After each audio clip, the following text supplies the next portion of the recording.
Die Frage, die auf dem Pannonia-Ring in Ungarn geklärt werden muss, ist nicht nur, wer kommt am besten mit dieser tollen Strecke zurecht, sondern was macht das Wetter? Und auf diese Frage, liebe Zuschauer, haben wir einfach keine Antwort.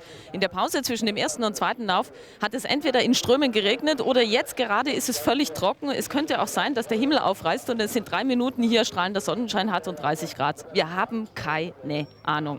Das heißt, der Reifenpoker wird hier eine entscheidende Rolle spielen und ich glaube, Sie sehen das selber ganz gut. Was soll man mit so einem Wetter anfangen? Wir wissen es nicht, lassen wir uns überraschen.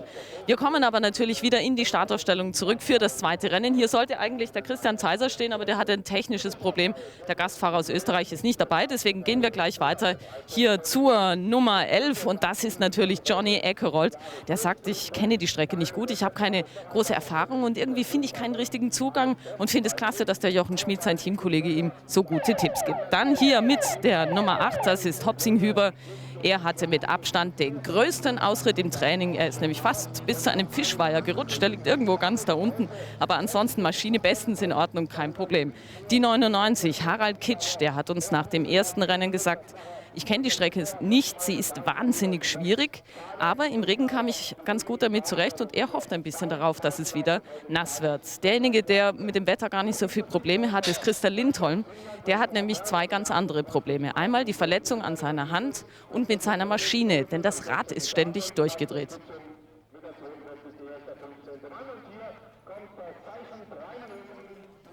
Ich höre nichts, aber...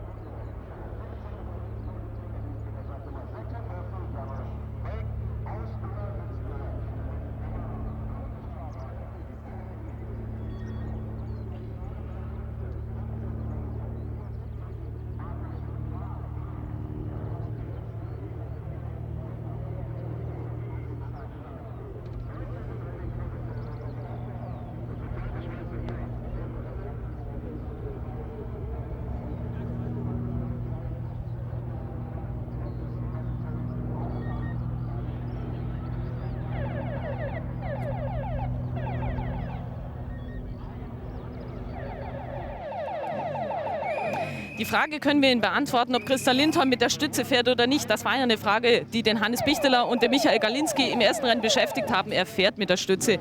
Das ist gesundheitlich sehr, sehr wichtig für ihn.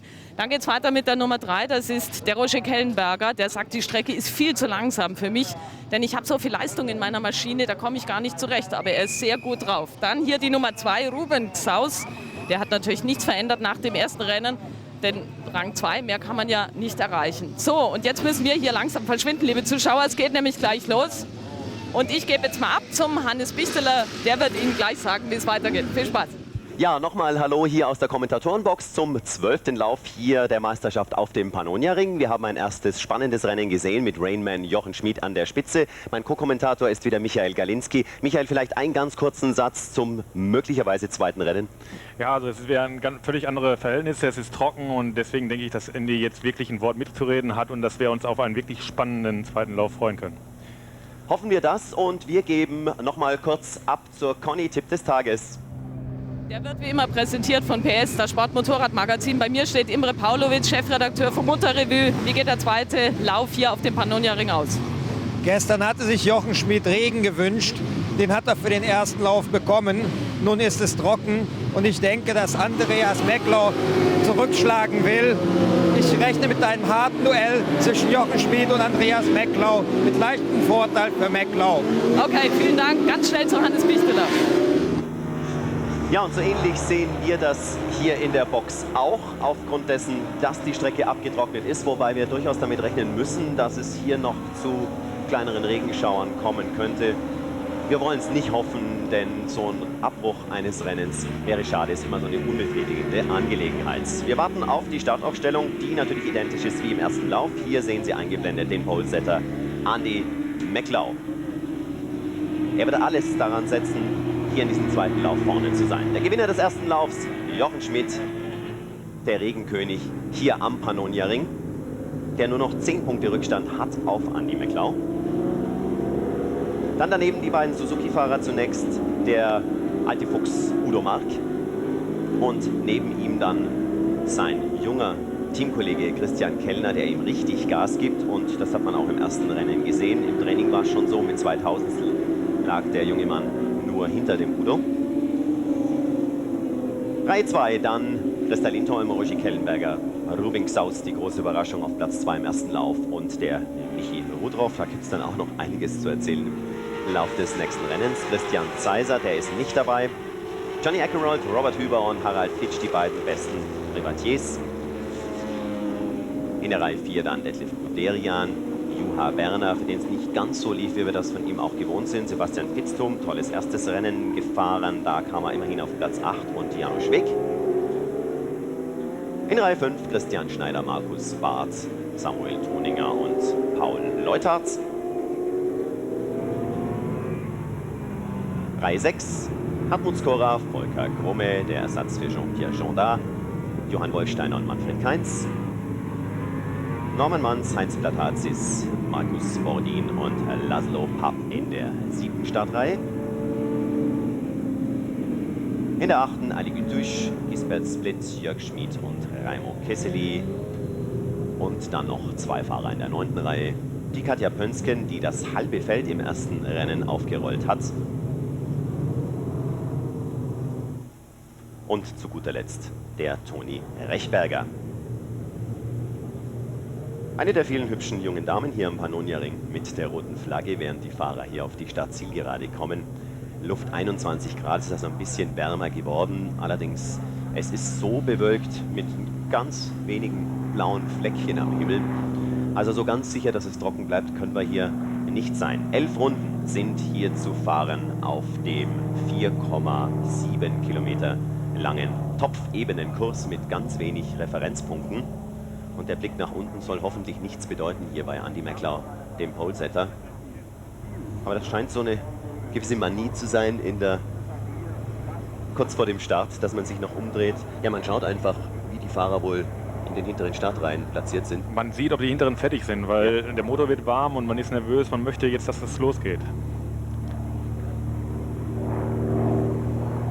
So, und hier ist die junge Dame mit der grünen Flagge, die das Feld soweit freigibt. Und der Start ist erfolgt. Das ging geradezu blitzartig. Und da kommt Christa Lindholm nach vorne gefahren. Und es könnte sein, dass nein, der Andi ist noch vor ihm. Wollte sagen, als erster in die erste Kurve einbiegt, in die erste rechts. Das war schon ganz schön haarig, weil Andy sein Motorrad hochgestiegen ist und er ist fast mit Christa kollidiert. Also es war schon ganz schön eng. Der musste da einen rechten Haken schlagen. Und dann Xaus ist durch. Dann auch der Christian Kellner.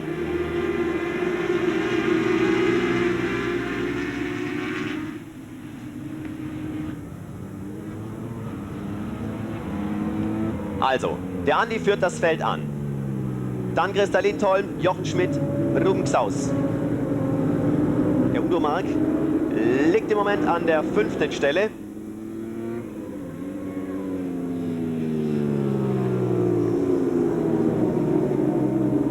Und da ist Jochen Schmidt eben, wenn ich das richtig sage, geradeaus gefahren.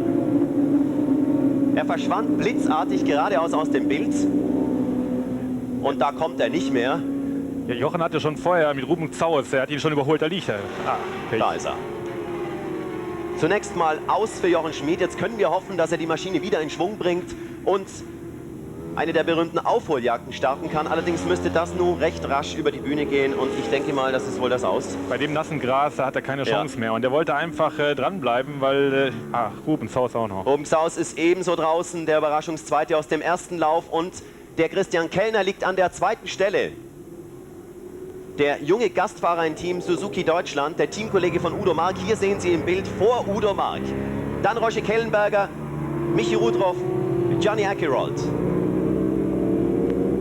Oh, das ist ein dramatischer Aufgalopp dieses zweiten Rennens hier am Pannonia-Ring und da kommt der Andi sehr weit raus. Boah, das war wirklich knapp, also er hat wirklich deutlich weit raus. Also es ist ja in den Anfangsminuten wirklich viel geboten. Und der Christian Kellner, wobei wir hier gerade sehen, dass Jochen nochmal angeschoben wird, aber das nützt ihm wirklich nichts mehr. Und hier sehen wir ihn, ja, da geht nichts mehr. Hinten auch Gras an der Kette. der Christian Kellner hat jetzt wirklich auch einen spitzen Reifen erwischt. Ich habe vorher noch mal gefragt, er hat jetzt wirklich bestes Material noch mal nachgelegt gekriegt und er wird jetzt alles versuchen, vor Udo zu bleiben. Und der Christa Lindholm, der geht mir ab. Wo ist die Startnummer 1? Andi Meckler vorneweg ist klar.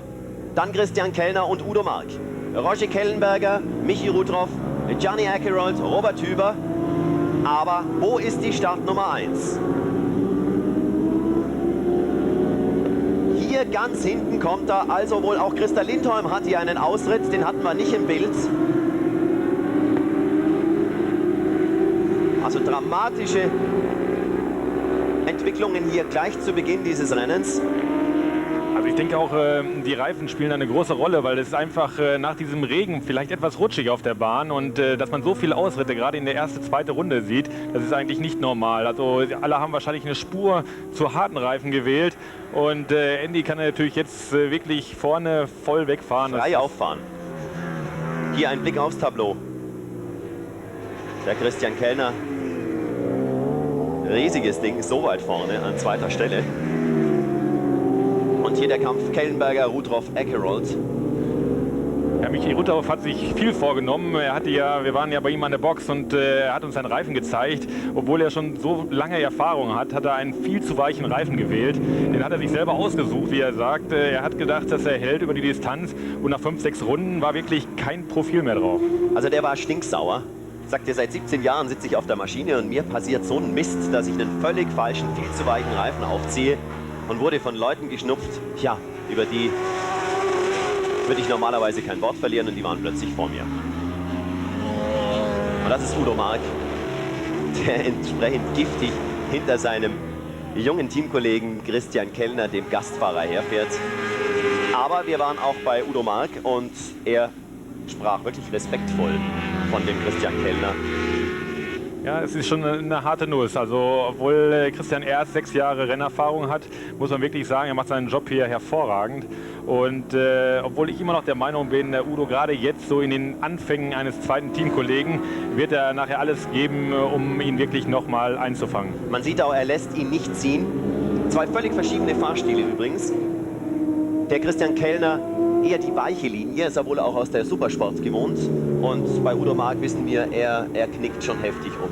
Genau, das ist so dieser, Udo hat den typischen Superbike-Stil, sagen wir mal so, wirklich spät reinbremsen, dann eine enge Linie und dann früh aufrichten und gerade raus beschleunigen. Wobei der Christian mehr den höheren Kurvenspeed bevorzugt, so eine Art wie Jochen Schmid, alle die aus diesem Zweitaktbereich kommen. Hier haben wir die beiden Teamkollegen im Bild. Also es müsste zum einen den Christian Kellner beflügeln und andererseits den Udo schon ein wenig fuchsen. Hier Roger Kellenberger und Michi Rutroff, dann Gianni Akerold und Robert Hüber. Also mich wundert, dass Johnny jetzt wirklich so gut bei der Musik ist, sagen wir, weil er hatte im Training enorme Schwierigkeiten hier mit dem Kurs. Also man muss echt sagen, wir waren ja vorhin dort und er sagte, er hat wirkliche Probleme hier. Und ja, also Respekt, dass er jetzt wirklich so da nach vorne kommt. Ja, und der 13. Platz aus dem ersten Rennen, das kann es für ihn nicht sein. Muss er schnell abhaken. Hier wieder die 2 Suzuki-Piloten. Und dann geht es schon um den Zweikampf Roger Kellenberger und Michi Rutroff dann dahinter. Roger Kellenberger ist den österreichischen Meisterschaftslauf vorhin gefahren, wollte das eigentlich als Training tun, musste allerdings dann vom Motorrad, hat wohl auch zu weiche Reifen gewählt. Der Roger Kellenberger im ersten Rennen immerhin auf dem 4. Platz. Und hier ist er jetzt von Michi Rutroff überholt worden, der nun an 4. Stelle liegt. Ja, das hat den Roger sicherlich auch nicht schneller gemacht, dass er wieder mal in Anführungsstriche einen Sturz hatte. Und es ist natürlich so, das treibt nicht gerade die Entwicklung voran, weil wir wollten für den Nürburgring noch einige Teile ausprobieren. Jetzt muss erstmal alles wieder repariert werden und das hält natürlich dann auch auf.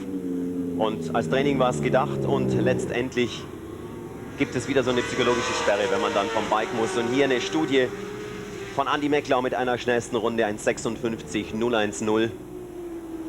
Oh, sehen Sie diesen Wheelie, wie er die Kraft gar nicht auf die Straße bringt. Und und dann noch ausgleichen muss, dass ihm die Maschine nicht seitlich wegläuft. Also diese Slow-Mos, das ist wirklich, da sieht man mal, was so ein Bike überhaupt so macht. Also es ist, diese Kraft auf die Erde zu bringen, da gehört schon wirklich was zu. Also mit normalem Auge ist das so nicht zu erkennen. Wenn wir nicht wirklich diese fantastischen Bilder hätten, wo man jede kleine Bewegung dieser schweren Motorräder genau beobachten kann. Und das ist das Aus für Christian Kellner. Da hat er es wohl etwas überreizt. Er ärgert sich. Das hätte sicher auch nicht der Udo Mark sich vorgestellt, dass dieser Zweikampf auf diese Art beendet wird. Es ist auch schade drum, weil das ganze Wochenende wirklich super gefahren ist. Und ein kleiner Fehler, dann ist es vorbei und er wird sich jetzt sicherlich über sich selber am meisten ärgern. Er ist wirklich toll gefahren, muss man wirklich sagen. Und ein Fehler entscheidet es hier. Ich denke auch, dass er der Einzige ist, der sich hier wirklich ärgert. Ich glaube nicht, dass er vom Team... Man hat gesehen, schon beim Reinbremsen, beim Einlenken, das ganze Motorrad hat schon über der Federung angefangen zu wackeln. Und irgendwann hat es ihn wahrscheinlich hinten das Hinterrad weggedrückt, was man jetzt leider nicht sehen kann. Aber man hat beim Einlenken schon diese Unruhe im Fahrwerk gesehen, was vielleicht auch der Auslöser war. Und um den Satz zu beenden, kann ich mir nicht vorstellen, dass das Team ihm irgendwelche Vorwürfe machen wird. Denn also sein erster Einsatz auf so einer Maschine, das ganze Wochenende, wie du sagtest, eine fantastische Show geboten. Viele, viele überrascht durch diese Leistung und nur ja, Schwamm drüber. Ja, toll gefahren und man hofft einfach, dass nicht so viel kaputt ist, weil es geht jetzt noch in den 2 entscheidenden letzten Läufen. Ja, und ich höre gerade, ich gebe mal kurz ab zur Conny. Jawohl, hier steht bei uns der Jochen Schmidt. Jochen, gerade ist auch noch Christian Kellner ausgefallen. Was ist los? Ruben, du, der Christian? Nun, sagen wir mal, ich muss sagen, ich habe einfach wieder zu stark attackiert am Anfang. Ich habe gesehen, der Andi hat wieder den Start gewonnen, hat dann mit dem Christoph leichte Rempeleien gehabt. Und ist es denn rutschig auf der Strecke? Gut, es ist schon etwas rutschiger gegenüber gestern, was trocken war. Aber wie gesagt, mein Fehler muss ich auf meine Kappe nehmen. Wie gesagt, ich wollte unbedingt gleich den Andi wieder aufs Korn nehmen. Und aber einfach zu spät gebremst, bin raus auf den Dreieck gekommen. Da ist mir dann das Vorderrad nochmal weggerutscht. Ich musste in die Wiese. Und in der Wiese, da steht einfach stellenweise Wasser. Und dort bin ich dann voll umgekippt. Und okay, kann passieren. Gut, danke dir, Jochen. Zurück zu Hannes Bichteler und Michael Galinski. Ja, soweit also die Jochen Schmidt-Story, um es mal so zu sagen. Die Ereignisse überschlagen sich hier etwas. Wir sehen auf dem Zeitenmonitor, Roger Kellenberger ist bis auf den 14. Platz ja erstmal abgerutscht und er ist wohl an die Box gekommen. Ich weiß nicht, ob wir in der Lage sind, vielleicht nachher auch noch ihn kurz im Interview einzufangen, was da los war. Also offenbar war das wirklich so mit der Bremse im Kopf nach dem Sturz vorhin im ÖM-Lauf. Ja, es ist heute ein wirkliches Favoritensterben, also hier auf der Bahn, wenn man wirklich sieht, aber es ist für die Privatfahrer die Chance, endlich mal wirklich nach vorne zu kommen, weil nur der drauf sitzen bleibt, der darf im Endeffekt auch den Erfolg ernten. Und während wir hier den Andi sehen, einen kurzen Blick auf die Zeitentabelle.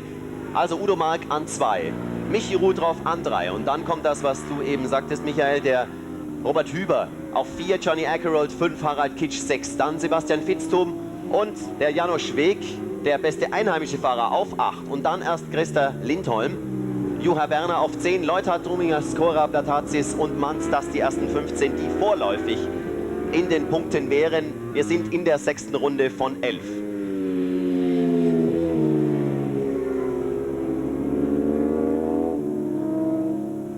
Ja, Michi Rudroff, der kommt ja aber jetzt noch wirklich unter Bedrängnis von unserem Herrn Hüber, weil so ganz geschlagen gibt er sich noch nicht. Und man wird sehen, also jetzt sind die Plätze bei 4 und 5, 3 und 4 wirklich auch die spannenden. Wundert mich auch etwas, denn Robert Hüber hatte nicht das Wochenende schlechthin. Er ist auch mal abgestiegen im Training und dass er sich hier so motivieren kann, aber vielleicht auch durch die Tatsache, dass ihm signalisiert wird, Junge, du bist vorne mit dabei.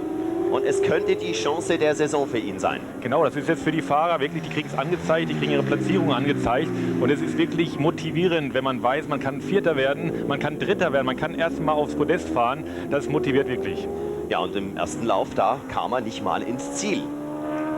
Also der kann wohl diesen Schalter im Kopf so umlegen, dass er sagt, das ist es zunächst mal gewesen, jetzt fangen wir bei 0 an und jetzt schauen wir mal, was hier geht. Also ich kann mir jetzt allerdings nicht vorstellen, dass der Michi Rudroff den so ziehen lässt. Nein, er wird sich schon wehren. Das ist eine Sache, die wird nachher durch Kondition, durch Reifen, durch taktische Geschichten, wie lange sich Michi vorne auch behaupten kann, nachher die letzten Runden durch Kampflinie fahren etc. Sich erwehren kann. Und er wird, so wie ich den Michi kenne, er wird sich schon wirklich erwehren. Und hier haben wir eine Zeitlupenstudie von Robert Hüber. Selten, dass er so vorne mit dabei ist. Ganz klar, das zum ersten Mal. Und dann kommt er auch in den Genuss, mal hier groß in der Super Slow-Mo bei uns im Bild zu sein. Robert Hüber. Vom Heinrich Meier Racing Team.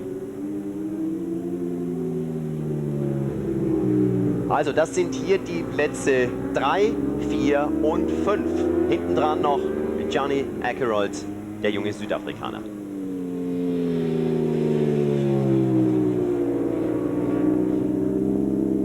Also alle Prognosen für dieses Rennen sind wohl über den Haufen geworfen, außer dass der Andy Meklau an sich jetzt frei vorne wegfahren kann. Immer wieder das alte Spiel. Die Konzentration muss er einfach am hohen Punkt halten und nicht sagen, ich bin vorne weg. Wenn wir auf den Monitor schauen, 8,5 Sekunden liegt er vor Udo Mark. Ja, es ist einfach eine Geschichte, am Anfang muss man einfach sehen, dass man dran bleibt. Ne? Und der Jochen Schmid hat es wirklich gesagt, wenn er jetzt die ersten 2 Runden wegfährt, dann schaffe ich es nicht mehr. Und so muss man einfach diese Aggressivität verstehen, wo auch mal ein Fehler passieren kann. Weil man sieht, der macht vorne schon Meter, er fährt weg und ich muss da dran bleiben, sonst ist der Zug abgefahren. Aber er hat es offenbar etwas übertrieben, denn er hätte dann durchaus sagen können, aber so viel Zeit hat er gar nicht mehr gehabt. Das ging dann viel zu schnell. Ja. Okay, ich gebe mich mit einem etwas weiter hinteren Platz zufrieden, um wenigstens Punkte nach Hause zu bringen. Und das ist natürlich jetzt ein großes Loch, das da aufreißt. Sollte der Andi diesen Lauf ins Ziel bringen, dann sind das schon wieder 25 Punkte mehr. Und dann wären wir wieder bei 35 Punkten Vorsprung. So groß war er noch gar nicht. Und hier greift der Robert Hüber den Michi Rudroff an und Johnny Akeroyd mit der 11 probiert es auch gleich. Das ist wohl im Moment das Duell des Rennens. Und hier kommt Harald Kitsch und der Christa Lindholm. Im Moment an 7. Position.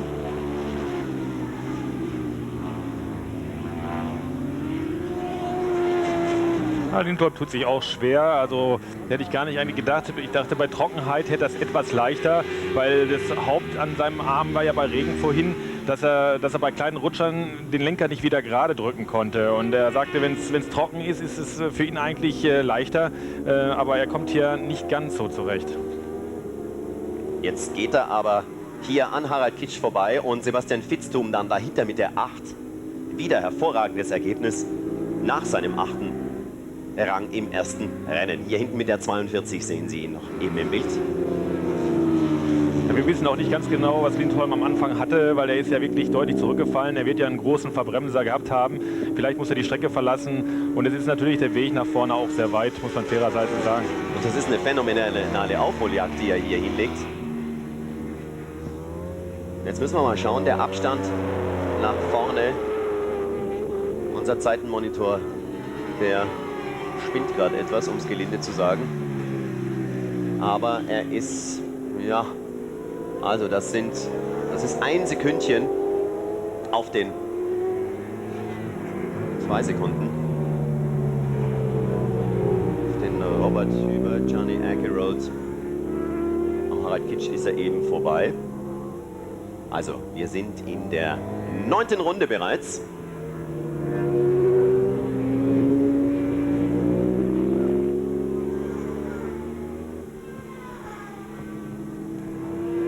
Und das wieder der Kampf um Platz 3, 4 und 5.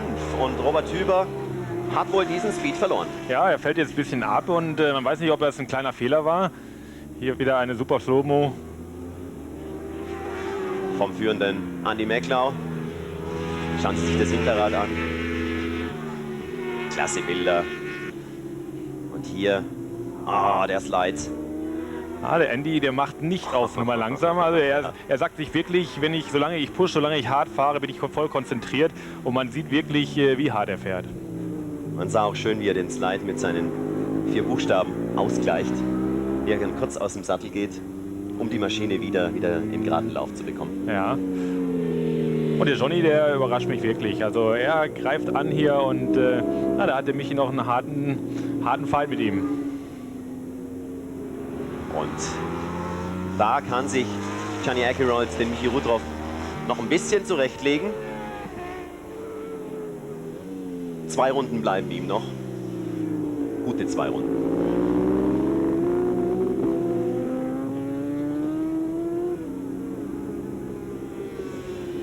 Also völlig umgekehrte Vorzeichen hier zum ersten Lauf. Die Leute, die im ersten nicht so toll dabei waren, die fahren nun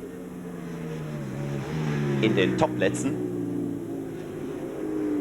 Und es wird hier trocken bleiben.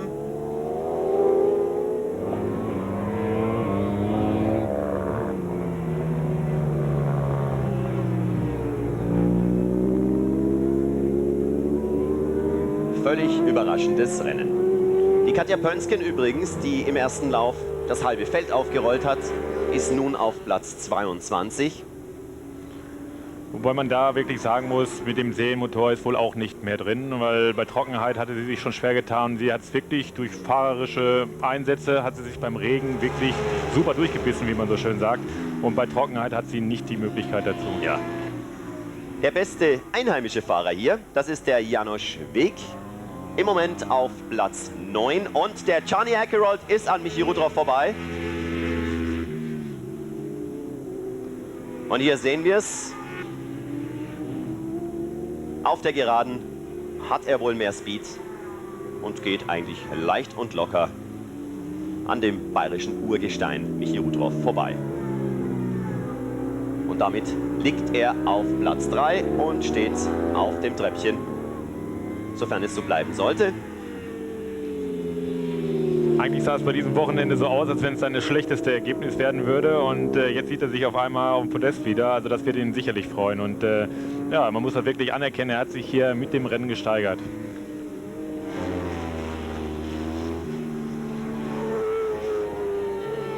Nach vorne kann er nicht mehr kommen, aber er verschafft sich einen Respektabstand für die letzten knapp 2 Runden.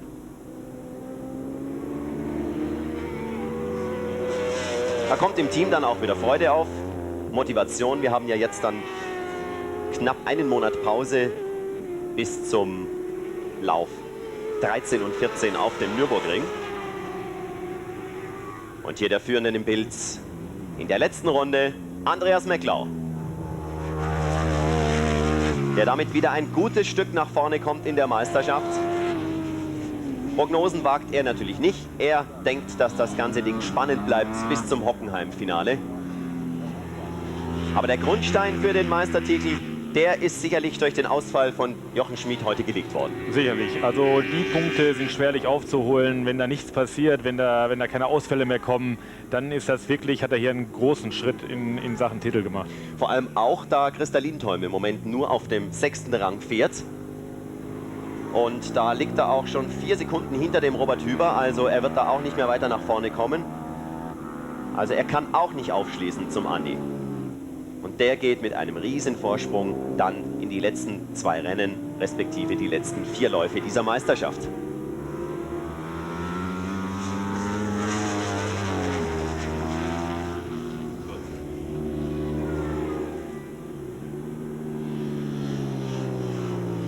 Immer noch hoch konzentriert, man sah hier gerade schön bei der Vorbeifahrt das Gesicht von Andi Meklau.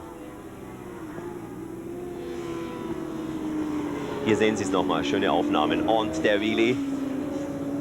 Ganz durch ist er noch nicht. Andi, nichts übertreiben. Also das ist aber schon mehr der Spaß, den er hat, glaube ich. Also es sieht wirklich gut aus und er hat es im Griff. Wobei natürlich das alte Lied eben, Konzentration muss bis zum letzten Moment gehalten werden. In der letzten Runde, in den letzten Kurven. Ein paar so kleine Mätzchen sind da schon noch drin. Und er hat einen respektablen Abstand von über 12 Sekunden auf Udo Marx, 26 Sekunden auf Gianni Akeroyd, 27 und ein paar zerquetschte auf Michi Rudroff. Und das war's. Andi Meklau gewinnt den 2. Lauf hier am Pannonia-Ring der Pro Superbike Meisterschaft 98. Das war der 12. Meisterschaftslauf. Klasse, Gratulation an den Andreas Meklau.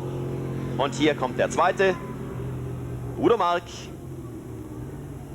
Und jetzt müssen wir ein bisschen warten auf den 3. Und Da ist er, Gianni Akerold vor Michi Rudroff und der ärgert sich, dass er das Treppchen verpasst hat. Und wir geben zunächst mal kurz ab nach München.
Haben hier einen schönen Burnout von Andy Meklau für die Zuschauer hier am Pannonia-Ring. Und jetzt werfen wir einen Blick auf die Punkte, während wir hier einen triumphierenden Andy Meklau sehen. Hier zunächst mal das Ergebnis. Also Udo Mark auf 2, Gianni Akerold auf 3. Klasse, Michi Rudroff hat sich etwas geärgert, nur 4. Platz, trotzdem toll. Robert Hüber, bester Privatier, nach Ausfall im ersten Lauf, diverse Stürze am Wochenende, ein 5. Platz.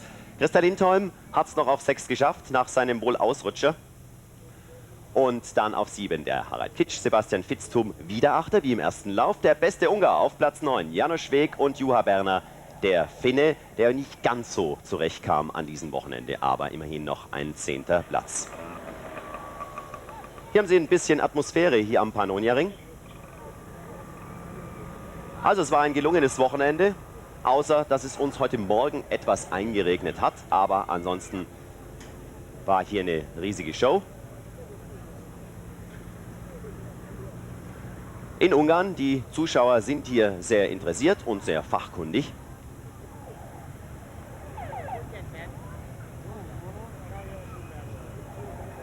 Und damit gebe ich dann ab zur Conny und den Siegerinterviews. Und hier steht ein überglücklicher Johnny Akerold. Johnny, du hast mir gestern noch gesagt, ich habe keine Erfahrung. Ich kann es eigentlich nicht mit der Strecke. Fantastisches Ergebnis. Ja, ich habe echt Pech gehabt, der erste Lauf. Und richtig Kopf unten und Gas gegeben. Das Team hat wirklich gut gearbeitet. Das Motorrad war super und Reifen war super. Und ja, ich bin happy. Und du machst den Ausfall von Jochen Schmid ein bisschen weg. Herzlichen Glückwunsch. Und wir holen gleich den zweiten, den Udo Mark. Udo, du hast direkt vor dir den Crash gesehen von Christian Kellner. Was war passiert? Kannst du dir das erklären? Da sind ja mehrere abgekommen. Ja, man muss sagen, nach dem Regen waren die Bedingungen ziemlich schwierig. Es war nicht derselbe Grip wie gestern. Und Christian war absolut super unterwegs, hat ein bisschen zu früh Gas gegeben und schon war es passiert. Und zu dir ein ganz kurzes Wort, alles bestens gelaufen. Ja, der Abstand nach hinten wurde immer größer und dann habe ich mir gedacht, nehm's einfach, der Mecki war zu stark, aber ich bin sehr, sehr happy. Okay, vielen Dank, herzlichen Glückwunsch und der Andreas Meklau. Andreas, du hast vorhin gesagt, ich bin eben nicht mit der Brechstange gefahren. Wir haben jetzt gerade gesehen, was passiert. Und du hast wieder taktisch sehr klug reagiert. Hast du was mitbekommen davon? Ich habe sofort ein Boxensignal bekommen, 4 in. Ja, und da bin ich dann konzentriert. Ich habe wirklich einen perfekten Start gehabt. Ja, und bin mein Rennen gefahren. Ich weiß zwar nicht, was genau passiert ist, aber ich werde mir das noch schildern lassen. Kannst du dir noch anschauen bei den Bildern. Jetzt gehen wir erstmal ab zur Siegerehrung und natürlich zu Hannes Bichteler. Ups. Ja, und hier nochmal eine schöne Zeitlupe vom Sieger des zweiten Laufs von Andreas Meklau. Und jetzt wollen wir gerne einen Blick auf die Punkte werfen. 231 Pünktchen. Das sind 35 Punkte Vorsprung vor Jochen Schmid. Christa Lindholm ist noch mit dabei, aber die Meisterschaftschancen werden immer dünner. Dann Roger Kellenberger auf 4, Udo Mark auf 5. Für die beiden ist der Zug natürlich abgefahren. Da geht es nur noch um Einzelsiege in den verbleibenden 4 Rennen. Und hier auf 6 dann Gianni Akerold, Ruben Xaus auf 7, Juha Berner, Robert Hüber und Frank Heidker. Das die ersten 10. Und hier nun die Siegerehrung.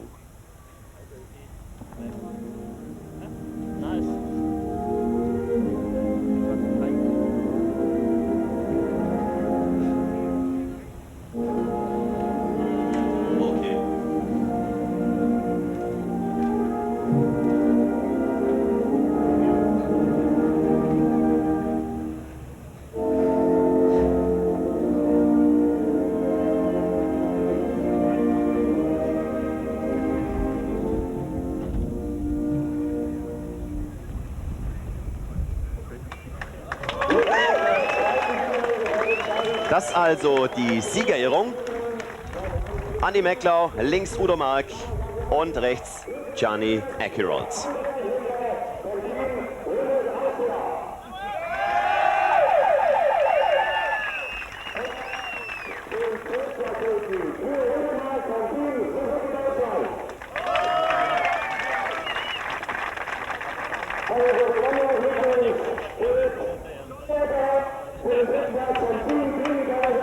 Riesenfreude bei Gianni Akerold. Da hat er auch noch seinem Team ein tolles Geschenk an diesem Wochenende gemacht, nach seinem nur 13. Platz im ersten Lauf.